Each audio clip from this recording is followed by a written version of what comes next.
Blessings and welcome to Eartheart Radio.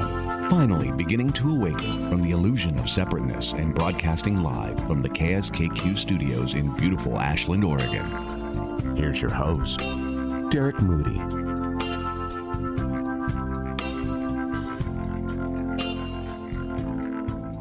Thank you so much, Mr. Kincaid. That's right, the voice of Eartheart Radio. He goes by Kincaid. He's located in somewhere in the middle of Wisconsin, and he transplanted from Southern Oregon. So it's nice to have an old school Southern Oregon radio voice continuing to be on Southern Oregon Radio via Eartheart. Really cool. Thank you, Kincaid, for all the work you do for this show. Good afternoon, friends, brothers, family, sisters, mothers, fathers. Thanks a trillion for tuning in today. Just think, without you, I'd be talking to myself. And I do enough of that on a regular basis. So thanks for validating my existence for 1 hour this week. Today, on the 32nd episode of the Eartheart Radio Show, I'll say the mom and pop shops might be closing up shop for a bit, hopefully temporarily. But this mom and pop radio show is grateful to be here at KSKQ, and will be here as long as the doors stay open and the transmitters are working. Thanks also to our listeners in Bandon, Oregon, at KBOG Radio on the coast. Today, my friends, you'll hear harmonious music, positive news as always. We will spotlight a high-frequency soul, a.k.a. a saint. But the focus of today's show is a man named Carl Jung. There's different pronunciations, by the way, of his last name. I've seen 2 or 3. And I'm going to admit it. I've said it over and over. I have the worst habit and the worst pronunciation of just about anyone on earth. Like, I don't pronounce things correctly. And then I took speech therapy as a child because I couldn't say shh. I couldn't say like SH. I couldn't do that. I couldn't say shut up. It would come out like shut up. I couldn't do it, man. So I had to be taught how to talk a certain way.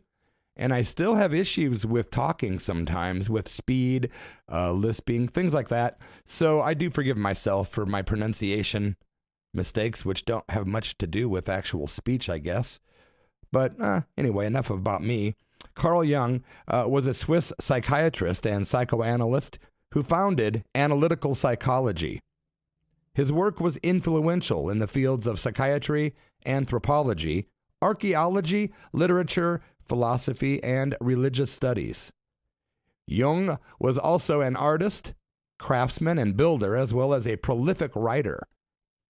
He also appeared on the cover of the Beatles' Sgt. Pepper's Lonely Hearts Club Band album. Yep, more rock trivia concerning saints on Beatles record covers. Carl Jung died June 6th, 1961. He had been beset by circulatory diseases. Today, I'm going to present both a short talk about Carl, and you'll also hear a very short talk by Carl himself. Relax. It's only 1 hour. Kick back. It is my personal and your personal 1 hour temple. It's temple time, meditation time in a quiet sanctuary at the Eartheart Bone Temple. I'm super glad to share this hour with you. Next week, Southern Oregon activist Alan Hallmark will join me by telephone. Alan's a heck of a guy. He's very, very vocal, very present in our community in so many forms of activism. That's going to be a great chat. I have a soft spot for the activists and the radicals and the people that have a heart beating in their chest. But right now, I'm going to present an introduction to Carl Jung. It's titled Individuation, the Persona, the Shadow, and the Self. And I hope you'll follow along and enjoy this. Remember, later I'll present a very short yet profound speech by Carl himself. You're listening to the Eartheart Radio Show and, of course, KSKQ Radio. Thanks for being here. Individuation means becoming a single homogeneous being. And insofar as individuality embraces our innermost, last, and incomparable uniqueness, it also implies becoming one's own self. We could therefore translate individuation as self-realization. In this second video in our mini-series on the ideas of Carl Jung, we are going to examine the individuation process, a process Jung believed to be essential for a healthy functioning personality. Such an examination will lead us to explore some of the parts of the personality that Jung viewed as particularly important, namely the persona, the shadow, the anima and animus, and the self. Before we go into more detail on the individuation process, we will begin with a brief overview of the relevant content from our first video on Jung. Jung conceived of the psyche, or one's total personality, as composed of a conscious and unconscious realm. The unconscious realm he split into the personal unconscious and the collective unconscious. The personal unconscious is largely composed of repressed elements from one's personal history, while the collective unconscious is composed of instincts and archetypes, which are common to all human beings. Archetypes can be viewed as evolved cognitive structures which influence emotions, thoughts, and behaviors. Archetypes provide structure to different parts of the psyche, and the psyche functions optimally when there exists a harmonious balance between these parts. Unfortunately, according to Jung, few people function in an optimal manner. Rather, most suffer from imbalances where some parts of their personality suffer from inflation or overexpression in consciousness, while other parts suffer from deflation or underdevelopment whereby they lack proper expression in consciousness. Imbalances, Jung believed, often lead to the development of neuroses and a lack of vitality in life. Working to bring about proper expression of the various archetypally structured elements of one's personality by confronting contents of the unconscious and thus obtaining self-knowledge is the purpose of the individuation process. It is important to note that this process occurs spontaneously if unimpeded, as the contents of the unconscious naturally strive for outward expression in the world, or as Jung put it, everything in the unconscious seeks outward manifestation. However, the problem is that while natural, most people get stuck at various stages of the individuation process, as they are unable to properly integrate into consciousness certain elements of the unconscious. How to promote such integration when it does not occur naturally was a question of deep concern for Jung. Through his patient analysis, research, and personal experience, he arrived at the idea that dreams provide the greatest opportunity to access the unconscious. As he put it, dreams are impartial, spontaneous products of the unconscious psyche, outside the control of the will. They are pure nature, they show us the unvarnished natural truth, and are therefore fitted, as nothing else is, to give us back an attitude that accords with our basic human nature when our consciousness has strayed too far from its foundations and run into an impasse. Jung put enormous emphasis on the therapeutic effects of dream analysis. By recording and analyzing one's dreams, determining their meaning and relevancy, Jung thought one could integrate unconscious contents into consciousness. It must be noted, however, that dream analysis is not a simple matter, due to the often confusing nature of dreams, and the fact that quite frequently dreams express material which can be difficult to incorporate into consciousness. The interpretation of dreams therefore must be seen as a skill acquired through practice and improved with an understanding of some of the most important archetypes which we will spend the remainder of the video looking at. Before looking at some of the archetypes which suffer from underdevelopment and therefore may manifest themselves in dreams, it is important to first look at the persona. The word persona was used in Roman times to signify a mask worn by an actor. In an analogous manner, in Jungian psychology, the persona represents the social mask that each of us wear in our interaction with others in society. Or to put it differently, it represents the personality that we try to portray to others. While the persona plays an important role in promoting social interaction and communal life, problems arise when people over-identify with their persona. As Jung writes, fundamentally, the persona is nothing real. It is a compromise between the individual and society as to what a man should appear to be. He takes a name, earns a title, represents an office. He is this or that. In a certain sense, all this is real, yet in relation to the essential individuality of the person concerned, it is only a secondary reality, a product of compromise, in making which others often have a greater share than he. The persona is a semblance, a two-dimensional reality. Most people suffer from inflation of the persona, meaning that they over-identify with their social mask to the detriment of other important areas of the psyche. In the course of the individuation process, one must come to the realization that the persona is not the totality of their being, but rather only a small component of a much larger personality. Such a realization is achieved by diving into the unconscious and mining from it the rich and meaningful contents manifested by the archetypes. The first stage in the exploration of the unconscious, according to Jung, is an encounter with one's shadow archetype. Over the course of one's life, certain personality traits elicit negative feedback and even punishment from others. This negative feedback creates anxiety, resulting in these traits being pushed away from awareness into the unconscious, where they form the shadow, the dark side of one's personality. To become aware of and integrate the shadow into consciousness is often a difficult and sometimes heroic endeavor, but failure to do so can create chaos in one's life. In the darkness of the unconscious, the shadow is far from impotent, but instead influences emotions, thoughts, and behaviors in a manner which is beyond conscious control. Often the shadow finds expression through projections, whereby instead of seeing the disagreeable elements of the shadow as residing within oneself, one projects these traits onto others.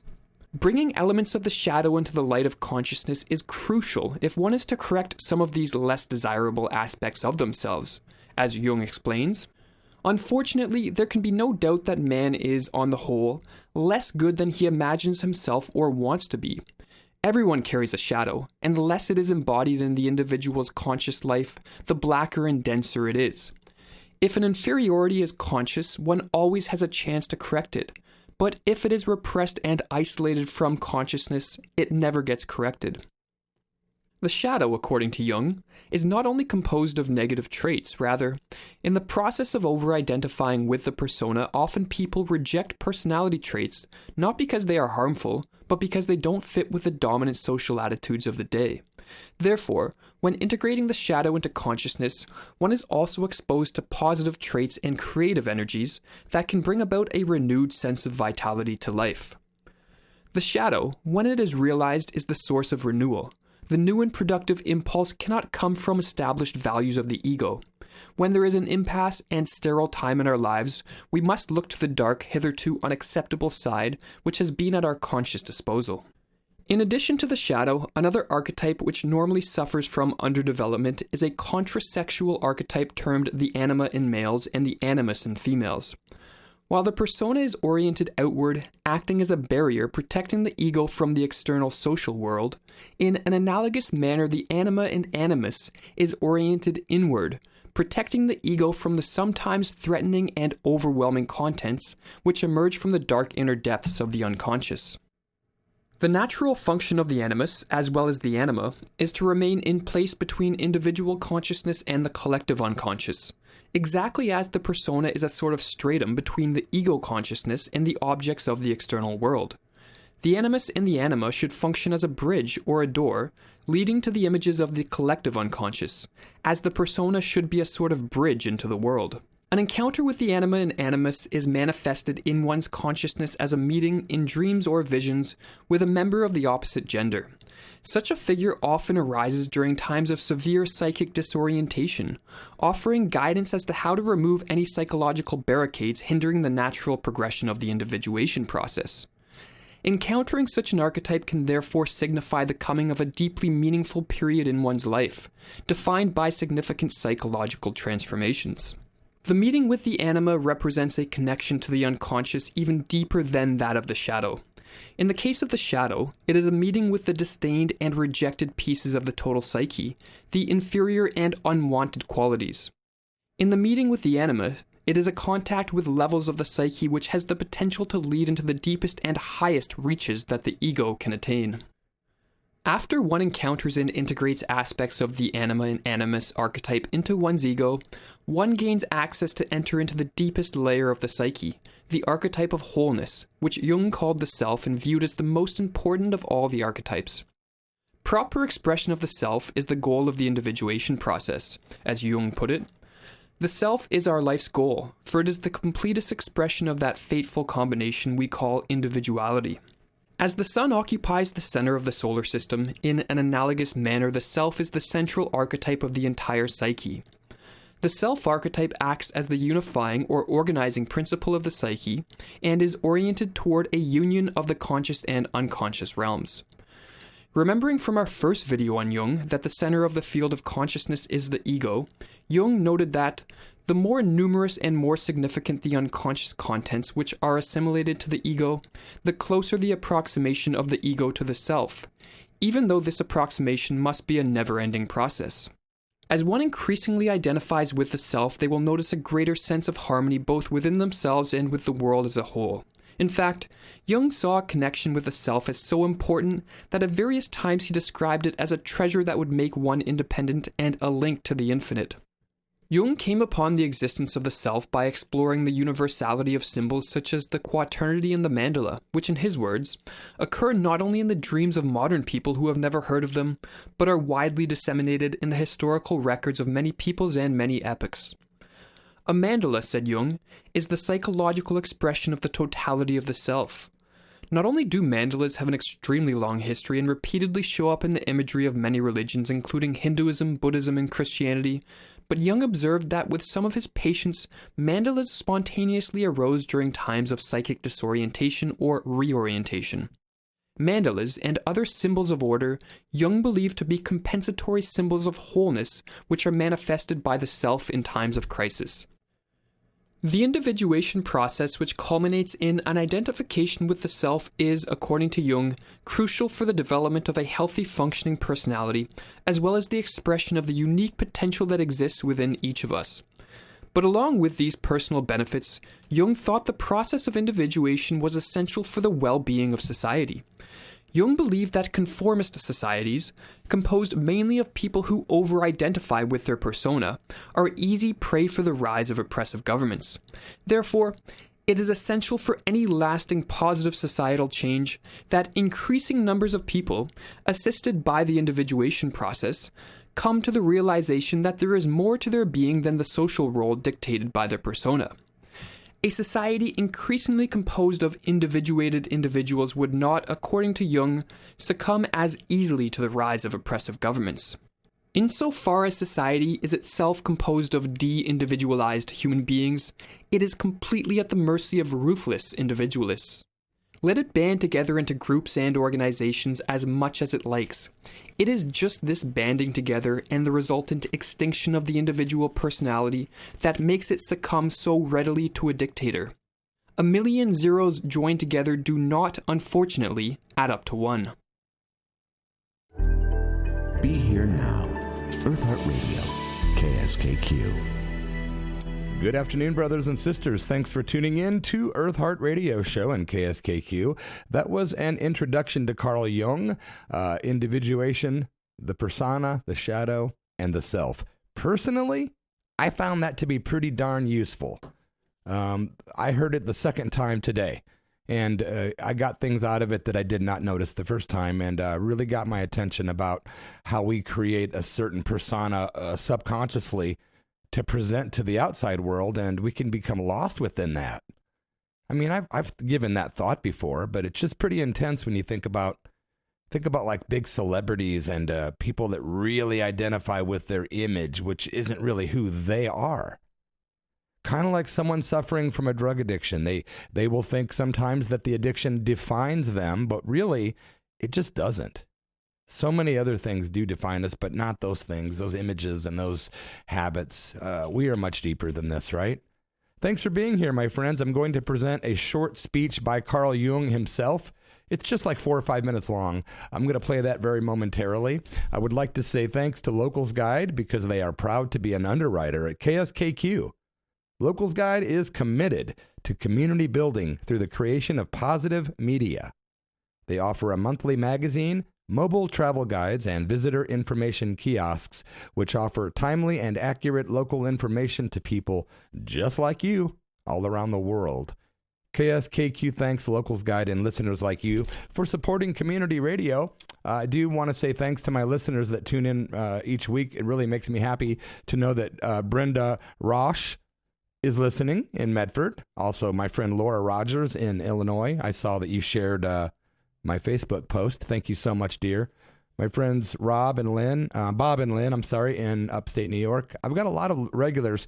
I will say, this is kind of personal, but I'll share it. I texted my dad because I have a little list, right, of people that I care about. And I text before the show just to say, here's a friendly reminder in case you want to tune in today. And I'm never offended when you don't tune in, by the way. I'm only happy when you do tune in. So that's how I do it. But my dad asked me who my guest was today, and I said, I'm doing some speeches by Carl Jung, the philosopher, psychoanalyst, psychiatrist, whatever. And he says, well, I'm skipping today's show. So I don't know, Dad, if I just turned you off by presenting Carl Jung or if you just wanted a guest. I don't know. But we lost Dad today. He's not tuned in, man. Right? But how about we take a cruise on some wooden ship on the water? Very free and easy. With Crosby, Stills, and Nash at, of course, the Eartheart radio show in KSKQ.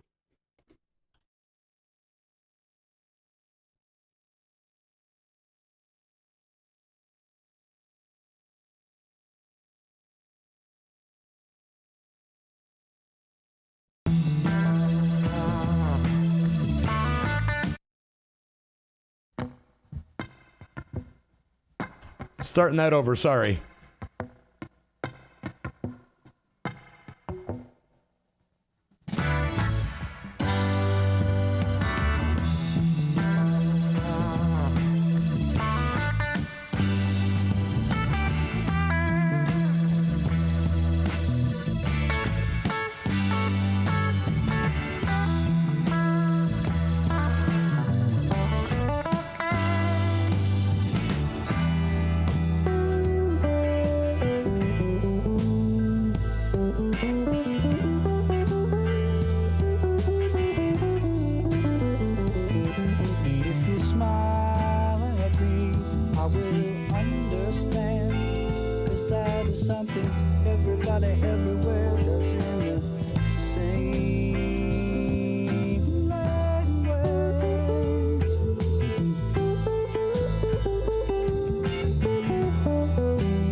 As we watch you guide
sister, then by the hand, lead her away from this foreign land, far away, where we might laugh again.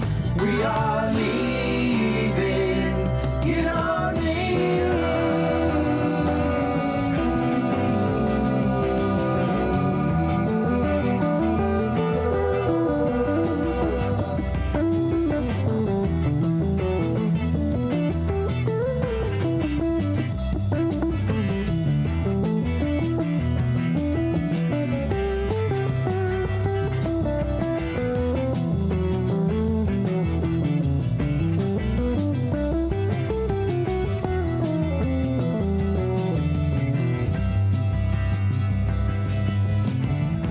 It's a fair wind blowing warm out of the south on my shoulder. Guess I'll set a course and go.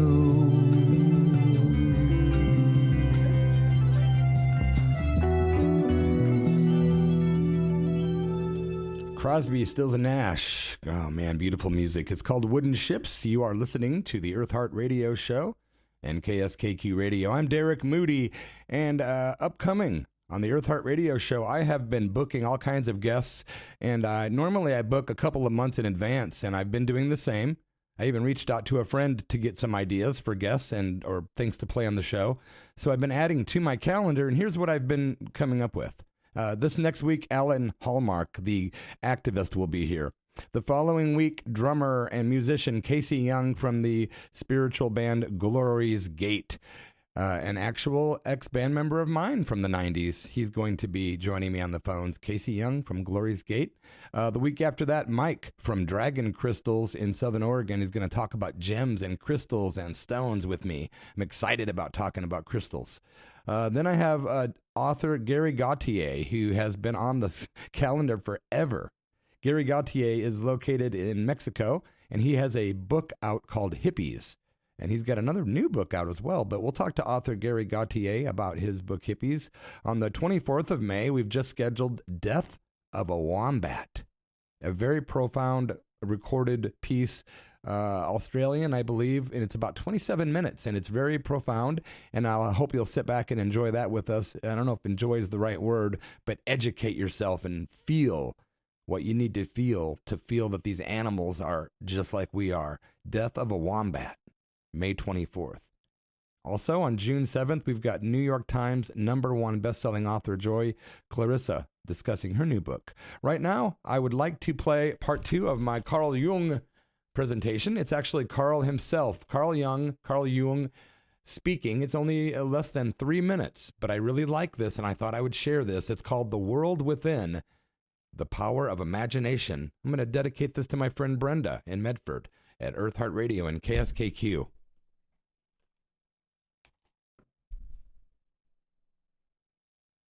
When you observe the world, you see people, you see houses, you see the sky, you see tangible objects. But when you observe yourself within, you see moving images, a world of images, generally known as fantasies. Yet these fantasies are facts. It is a fact that a man has such and such a fantasy. And it is such a tangible fact, for instance, that when a man has a certain fantasy, another man may lose his life. Or a bridge is built. These houses were all fantasies. Everything you do here, all of the houses, everything was fantasy to begin with. And fantasy has a proper reality. That is not to be forgotten. Fantasy is not nothing. It is, of course, not a tangible object, but it is a fact, nevertheless. It is, a form of energy, despite the fact we can't measure it. It is a manifestation of something. And that is a reality. That is just a reality as, for instance, the peace treaty of Versailles or something like that. Yeah. It is no more. You can't show it. But it has been a fact. And so the psychical events are facts, are realities. And when you observe the stream of images within, you observe an aspect of the world within. And so, you see, the man who is going by the external world, by the influences of the external world, say society or perceptions, sense perceptions, thinks that he is more valid, because this is valid, this is real. And the man who goes by the subjective factor is not valid because subjective factor is nothing. Yeah. No, that man is just as well based, because he is bases himself upon the world from within. And so he is quite right, even if he says, oh, there's nothing but my fantasy,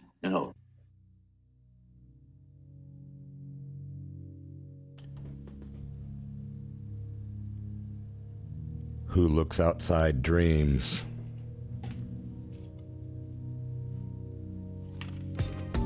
Thank you for tuning in to High Frequencies on the Eartheart Radio Show on KSKQ.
Truly, truly beautiful music here at KSKQ and the Eartheart Radio Show.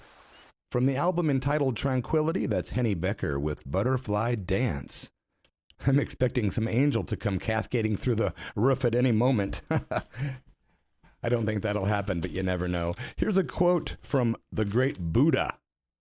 The quote says, "Peace comes from within. Do not seek it without. The way is not in the sky. The way is in the heart." We've got the positive news segment on the way, and we'll be spotlighting a saint very shortly. But I'd like to say there's a great show on Tuesdays that you should maybe think about putting on your calendar to tune into. It's called Soul Shine from 3 to 5 on Tuesdays with your host, DJ Starlight. Also on Fridays, there's a great show, too, that I recommend called Latitude 42 with Carson between 3 and 5 on Fridays. Today, after this show, you'll hear Philosophy Radio with the show called Philosophy Talk. And I advise you to stick around because you are listening to KSKQ. And KSKQ has a great new sponsor. Listeners who would like to support local community radio can now sign up for local wireless internet services and by doing so directly help support this radio station. Visit sisq.net or call 541-734-2355 to get high-speed wireless internet service for your home or business. Saints, angels, avatars, sages, yogis, holy men, medicine women, helpers, elders, revolutionaries, and advocates of love.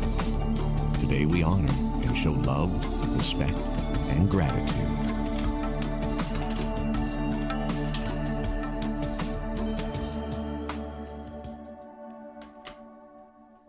Today I've decided to focus on another high-frequency being residing in a physical body. Of course, she's no longer with us in this realm, but I'm talking today about Sri Sarada Devi, or Sarada Devi. Born December 22nd, 1853, Sarada Devi was the wife of spiritual consort Sri Ramakrishna, the 19th century Hindu mystic and saint. She's also addressed as the Holy Mother by the followers of the Ramakrishna monastic order. Sri Sarada Devi was one of the notable female saints and mystics of the 19th century. She paved the way for future generations of women to take up monasticity as the means and an end of life. Sarada Devi was born in Joy-Rambate, India.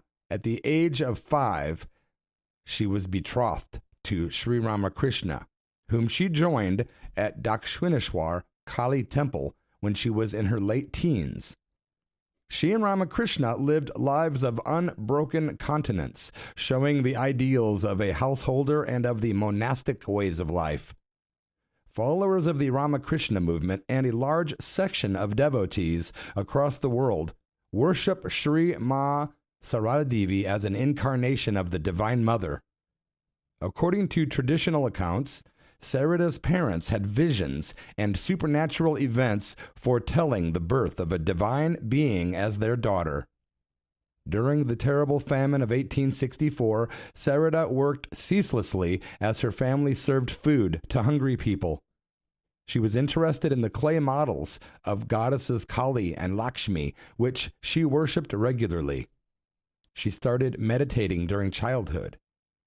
When she joined Ramakrishna at the age of 18, she found him to be a kind and caring man. By this time, Ramakrishna had already fully embraced the monastic life, and as a result, their marriage was never consummated. According to Swami Saradananda, a direct disciple of Ramakrishna, Ramakrishna married to show the world an ideal of a sexless marriage. He regarded his wife as an incarnation of the Divine Mother, addressing her as Shri Ma, which means Holy Mother. It is reported that after Ramakrishna's death in August of 1886, when Sarada tried to remove her bracelets, as is the custom dictated for a widow, she had a vision of Ramakrishna asking her not to do so. She had a vision of him saying, I have not passed away. I have gone from one room to another. The Holy Mother became guru. She embarked on a pilgrimage accompanied by other women disciples. People flocked to her for guidance and spiritual initiation. She regarded all her disciples as her own children. Shortly before her death, she gave the last advice to her grief-stricken devotees when she said, "But I tell you one thing, if you want peace of mind, do not find fault with others. Rather, see your own faults. Listen and learn to make the whole world your own. No one is a stranger, my child. This world is your own." She died at 1:30 a.m. on Tuesday, July 20th, 1920. Her body was cremated, and today a temple stands at the spot where she was cremated at. Sarada Devi. Wow, what a beautiful person. I've read some books about her, and she's quite very, very interesting, actually, and somebody I would recommend reading books by. I've got a quote from Rumi. Rumi says, "Be like a tree and let the dead leaves drop." That's good advice, right? Be like a tree and let the dead leaves drop.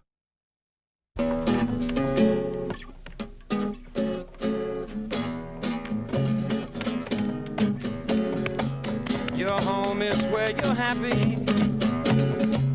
It's not where you're not free. Your home is where you can be what you are, 'cause you were just born to be. Now they'll show you their castles and diamonds for all to see, but they'll never show you that peace of mind, 'cause they don't know how to be free. So burn all your bridges, leave your old life behind. You can do what you want to do, 'cause you're strong in your mind. And anywhere you might wander, you could make that your home. And as long as you got love in your heart, you'll never be alone. Just as long as you got love in your heart, you'll never be alone. No, no, no, you'll never be alone. Saints, angels, avatars, sages, yogis, holy men, medicine women, helpers, elders, revolutionaries, and advocates of love. Today we honor and show love, respect, and gratitude.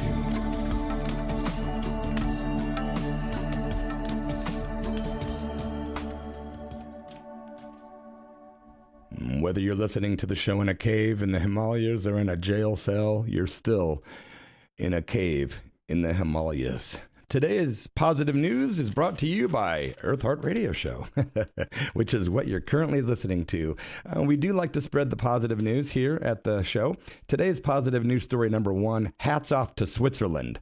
That's right. Rather than raising a flag up on a flagpole, the nation of Switzerland is paying homage to their international neighbors struggling against COVID-19 by projecting different world flags onto the front of one of their most iconic alpine mountains. Light artist Gary Hofstetter was commissioned to illuminate the famous Matterhorn mountain in the Zermatt towards countries that have been hit the hardest by the novel coronavirus. Now, on every night since March 24th, the Matterhorn has displayed the flag of France, the United States, India, Japan, Germany, the UK, Portugal, Spain, and many others. Quote, "With this light projection, Zermatt wants to give people a sign of hope and solidarity in these difficult times," reads the Zermatt Matterhorn tourism website. "May our message convey solidarity and give you hope and strength. We are all in this together." You can, of course, Google Zermatt Matterhorn images to see more. Positive story number 2. Say you're 93 years old, it's coronavirus lockdown time, and you ran out of beer. What do? You're 93, you're out of beer. Well, a 93-year-old woman who held up a sign from her window pleading for more beer just got a special delivery. Yep, and now she's cracking down the cold ones during the lockdown. Olive Veronosi got 150 brews delivered to her home in Seminole, Pennsylvania, courtesy of Coors Light, which apparently caught wind of her plea after it started going viral over the weekend. Her relative did post a photo on social media, apparently, of Olive holding a sign that says, "I need more beer," along with a cold Coors Light. Well, the image spread like wildfire, like things do on the internet, and with more than 4 million people seeing it on Facebook alone, now the mountains are cold inside Olive's place, and she's got a new sign that reads, "Got more beer." Hey, man, she's 93. She's a big girl, right? She's come a long way, and if beer is her thing, so be it. Long live Olive, and may she be happy and bubbly. Positive news number 3. Stressed out? Well, this study says you simply need a 20-minute nature pill. So if you're feeling particularly anxious today, this study from 2019 says that taking at least 20 minutes out of your day to stroll or sit in nature or a place that makes you feel in contact with nature will significantly lower your stress hormone levels. The discovery published in Frontiers of Psychology prescribes what they call, quote, nature pills, with the knowledge that they have a real measurable effect on stress. We know that spending time in nature reduces stress, and the stress study shows that for the greatest payoff in terms of efficiently lowering levels of the stress hormone cortisol, you should spend 20 to 30 minutes sitting or walking in a place that provides you with that sense of nature every day. Do you do that? I do. I get out every day. You have to, man. Last but not least, positive news story number 4. Musicians used truck bed to play drive-by concerts for friends in quarantine. This is so cool. I saw this heartwarming video and had to share. Last week, Tanner Howe and his family got so bored sitting around the house and looking at each other, they decided to put together a surprise musical show for a couple of their close friends and family members, right? So Tanner is a singer-songwriter from Huntington Beach, California, and he and his family put together a small list of songs, and they decorated the old pickup truck, and they brought cameras to record the reactions of their family, all the while making sure to maintain a safe social distance and wear masks, of course. Initially, they were only planning to visit their grandparents in Long Beach and 3 other family members and friends in the Orange County area. But then they decided to stop and play for their neighbors along the way, hoping that it would brighten their day in self-isolation. Well, needless to say, it was a noble gesture. How cool, right? The truck rolls up, you step out on your porch, and there's a concert. Intimacy on a grand level, right?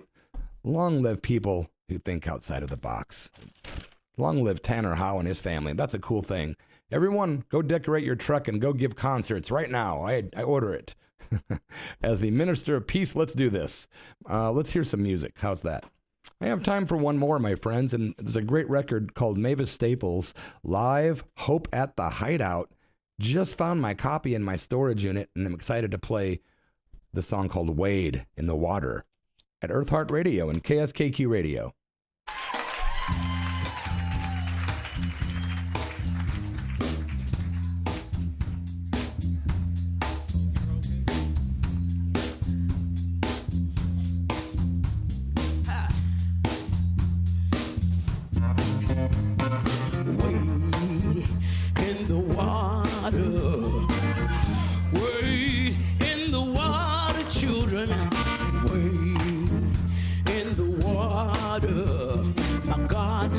Trouble the war. Come on and wade in the water. Wade in the water, children. Wade in the water. My God's gonna trouble the water. See that host dressed in white. He's gonna trouble the water. It looks like the children of the Israelites. He's gonna trouble the water. Oh, wade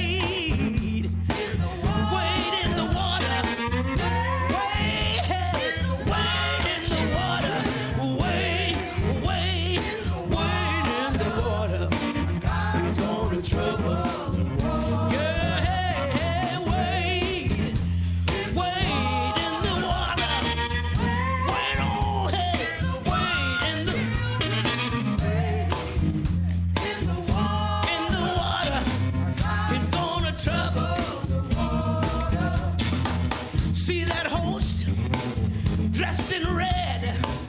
He's gonna trouble the water. It looks like the children that Moses led.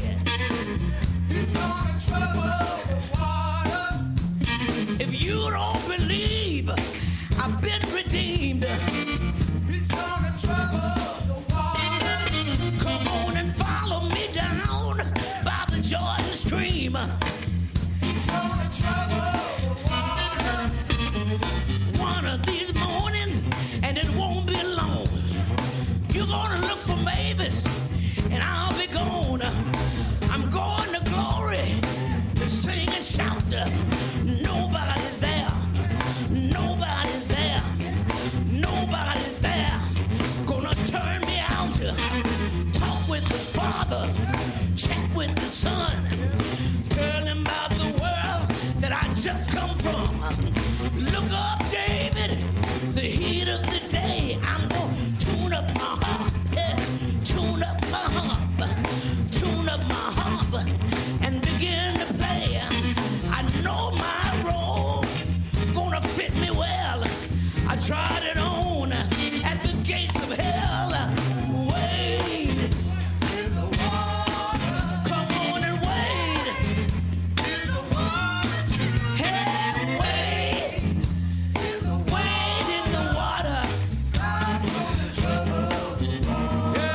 Hey, wade in the water. Wade on out in the water. Wade in the water. My God's gonna trouble.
He's gonna trouble water.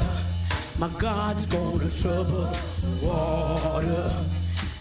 He's gonna trouble. Hey, hey, he's gonna trouble the water.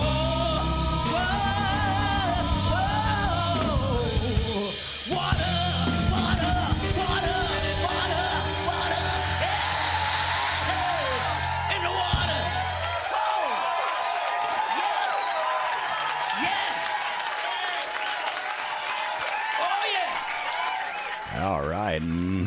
Going out for Mama Bear, who's listening in Ashland. The great Mavis Staples. Say yeah. Say yeah. Say yeah. Right. We're going away. I stepped in the water, and the water was cold.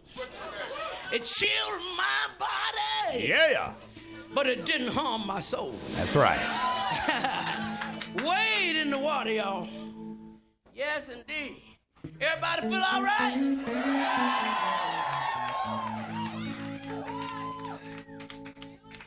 I just love that lady, the great Mavis Staples. I was lucky enough to catch her in concert at the Britfest in Southern Oregon a couple of years ago. Really, really good music, man. It just goes right down to my very bones. Thanks for being here today, my friends. I appreciate that. You're listening to the Eartheart Radio Show.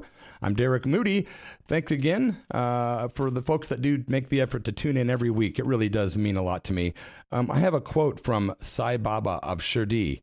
And it says, love one another and help others to rise to the higher levels simply by pouring out love. Love is infectious and the greatest healing energy. Another quote by Sai Baba of Shirdi. Wealth is really a means to work out dharma.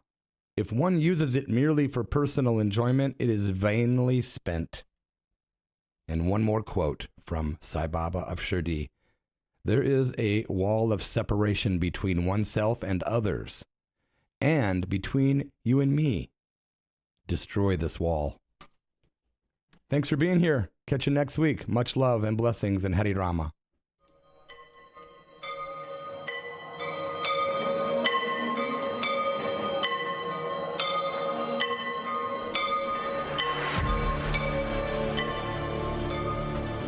You've been listening to Eartheart Radio with your host, Shankara Das. Eartheart Radio is produced by Shankara Das in association with Sister Tracy and Krishna Consciousness. Please tune in every Sunday at 2 p.m. Pacific Standard Time for more Eartheart Radio.